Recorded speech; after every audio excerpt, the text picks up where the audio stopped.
चलिए वेलकम बच्चों। आज से फिर आपका है अपने चैनल कैरियर अचीवमेंट टारगेट में एक नए टॉपिक के साथ हम आप सभी के साथ जुड़ रहे हैं। ये टॉपिक आपका है संघ मंत्रिमंडल। ठीक है, संघ मंत्रिमंडल। ये टॉपिक आपका क्या है? संघ मंत्रिमंडल। अब देखिए यहाँ पर इसमें देखिए आपका क्रम वाइज सारा चीज आपका यहाँ पर दर्शा दिया गया है। ठीक है, देखिए सबसे पहले जो आपका वो क्वेश्चन पूछता है, सबसे पहले आप लोग जान जाइए मंत्री। मंत्री जो है मुख्यतः 3 प्रकार के होते हैं। मंत्रियों को मुख्यतः कितने भाग में बांट दिया गया है? तो 3 भाग में। एक आपका कैबिनेट मंत्री, दूसरा राज्य मंत्री और तीसरा उप मंत्री।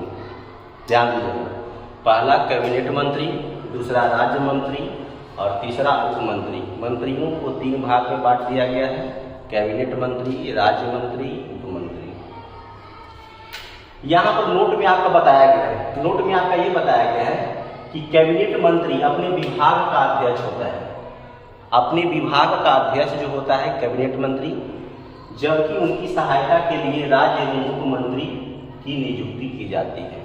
कहने का तात्पर्य ये है कि कैबिनेट मंत्री जो आपका होता है वह मंत्रियों का अध्यक्ष होता है, जबकि उनकी सलाह और सहायता देने के लिए अन्य 2 प्रकार के मंत्रियों को नियुक्ति की गई है, जो राज्य मंत्री और उप मंत्री के रूप में होते हैं। ठीक, आगे आपका है संघ मंत्रिमंडल। बहुत सारे बच्चों जो आपका है कंफ्यूजन होता है, बारीकी से धीरे धीरे हम लोग समझेंगे। संघ मंत्रिमंडल, संघ मंत्रिमंडल क्या होता है? तो संघ मंत्रिमंडल के या केंद्रीय मंत्रिमंडल के लिए यहाँ पर देखिए आपका ग्राफ के अनुसार आपका बता दिया गया है। ठीक है, इसमें देखिए सबसे बीच में जो आपका है रेड रंग से आपका बता दिया गया है, जो कि प्रधानमंत्री है। फिर आपका इसके ऊपर जो आपका है आंतरिक कैबिनेट मंत्री, फिर कैबिनेट मंत्री, फिर राज्य मंत्री, फिर उप मंत्री और फिर उसके बाद संसदीय सचिव की उपस्थिति जो आपका है होती है। चलिए आगे यहाँ पर संघ मंत्रिमंडल को हम लोग समझते हैं कि संघ मंत्रिमंडल जो आपका है क्या है और इनकी काम क्या है। तो संघ कार्यपालिका की वास्तविक शक्ति, संघ कार्यपालिका की वास्तविक शक्ति संघ मंत्रिमंडल में निहित है। एक क्वेश्चन आपका है, क्वेश्चन पूछ सकता है ऑब्जेक्टिव के रूप में, इस संघ कार्यपालिका की वास्तविक शक्ति जो आपका है वह किसमें निहित होती है? तो संघ मंत्रिमंडल में निहित होती है। ठीक है, तथा राष्ट्रपति संघ मंत्रिमंडल की सलाह के अनुसार अपनी शक्तियों का प्रयोग करता है। तथा राष्ट्रपति संघ मंत्रिमंडल की सलाह के अनुसार अपने शक्तियों का प्रयोग करता है। देखिए आपका इसमें आपका 2 क्वेश्चन जो आपका है वह क्या है, वह अलग रूप से छाट कर करके आपको रेलवे एजेंसी डालेगी। जैसे क्वेश्चन आपका दे देता है, जैसे क्वेश्चन जो आपका वह दे देता है कि संघ कार्यपालिका का वास्तविक प्रधान जो आपका होता है वह कौन होता है, और संघ कार्यपालिका का औपचारिक प्रधान या नाममात्र का प्रधान, या फिर कह सकते हैं कि संघ कार्यपालिका का प्रधान।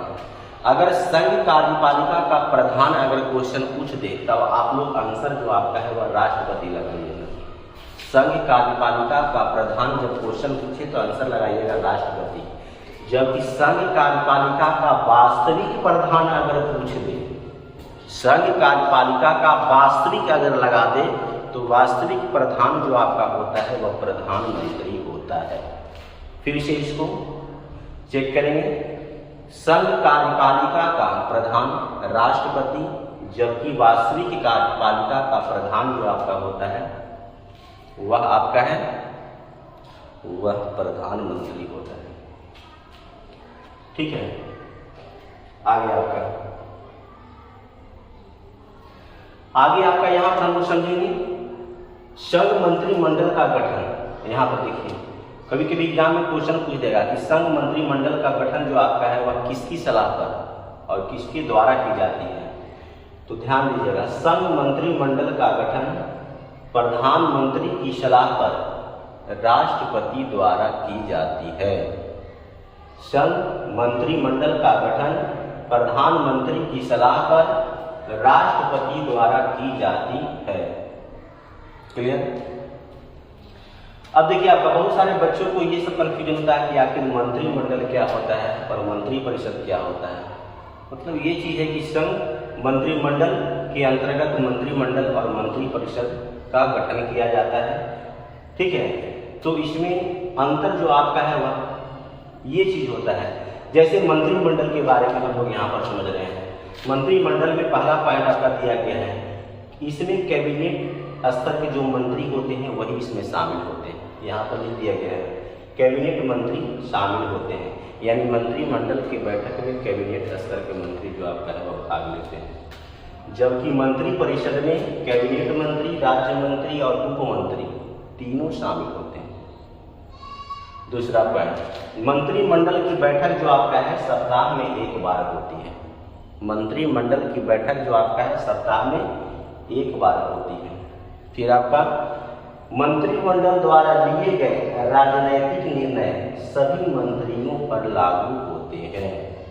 मंत्रिमंडल द्वारा लिए गए राजनैतिक निर्णय सभी मंत्रियों पर लागू होते हैं।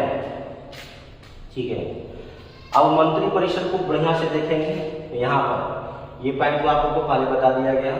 दूसरा पॉइंट में कहता है मंत्री परिषद एक साथ बैठक में भाग नहीं लेते हैं। मंत्री परिषद एक साथ बैठक में भाग नहीं लेते हैं। तीसरा पॉइंट, मंत्री परिषद के कार्यों का निर्धारण मंत्रिमंडल द्वारा किया जाता है। मंत्री परिषद के कार्यों का निर्धारण मंत्रिमंडल द्वारा किया जाता है। अगला नेक्स्ट पॉइंट, ये क्वेश्चन जो आपका है बहुत VVI है। ये क्वेश्चन जो आपका है वह VVI है। यह क्वेश्चन आपका हमेशा पूछते रहता है कि मंत्री परिषद सामूहिक रूप से किसके प्रति उत्तरदायी होता है। तो मंत्री परिषद सामूहिक रूप से लोकसभा के प्रति उत्तरदायी होता है। मंत्री परिषद सामूहिक रूप से लोकसभा के प्रति उत्तरदायी होता है। जबकि व्यक्तिगत रूप से अगर क्वेश्चन पूछ दे तो व्यक्तिगत रूप से यह राष्ट्रपति के प्रति उत्तरदायी होता है। सामूहिक रूप से लोकसभा के प्रति उत्तरदायी, जबकि व्यक्तिगत रूप से राष्ट्रपति के प्रति उत्तरदायी होता है। देखिए यहाँ पर आप लोगों को डॉट दर्शा दिया गया है। सामूहिक पूछेगा तो लोकसभा के प्रति, व्यक्तिगत पूछेगा तो राष्ट्रपति के प्रति। फिर आपका पॉइंट है, मंत्री परिषद में वही व्यक्ति को शामिल किया जाता है जो संसद के सदस्य होता है। लेकिन अब इसमें लेकिन है, लेकिन क्या है देखिए फिर इसको समझिए।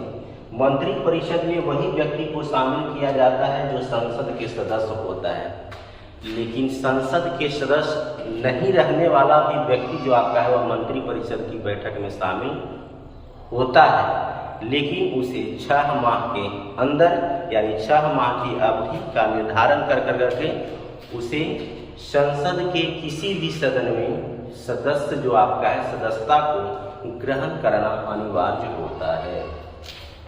ठीक है, नेक्स्ट पॉइंट कहता है मंत्री परिषद तब तक अपने पद पर बना रहता है जब तक उसे लोकसभा में बहुमत प्राप्त होता है।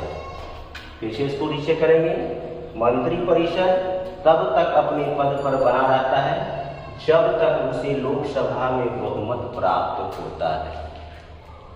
ठीक है, तो अगर आप लोग को ये संघ मंत्रिमंडल अच्छा लगा होगा तो आप लोग इसे सब्सक्राइब करेंगे, इसे शेयर करेंगे, कमेंट करेंगे। और आज का टॉपिक जो आपका है हम यही समाप्त करते हैं। धन्यवाद।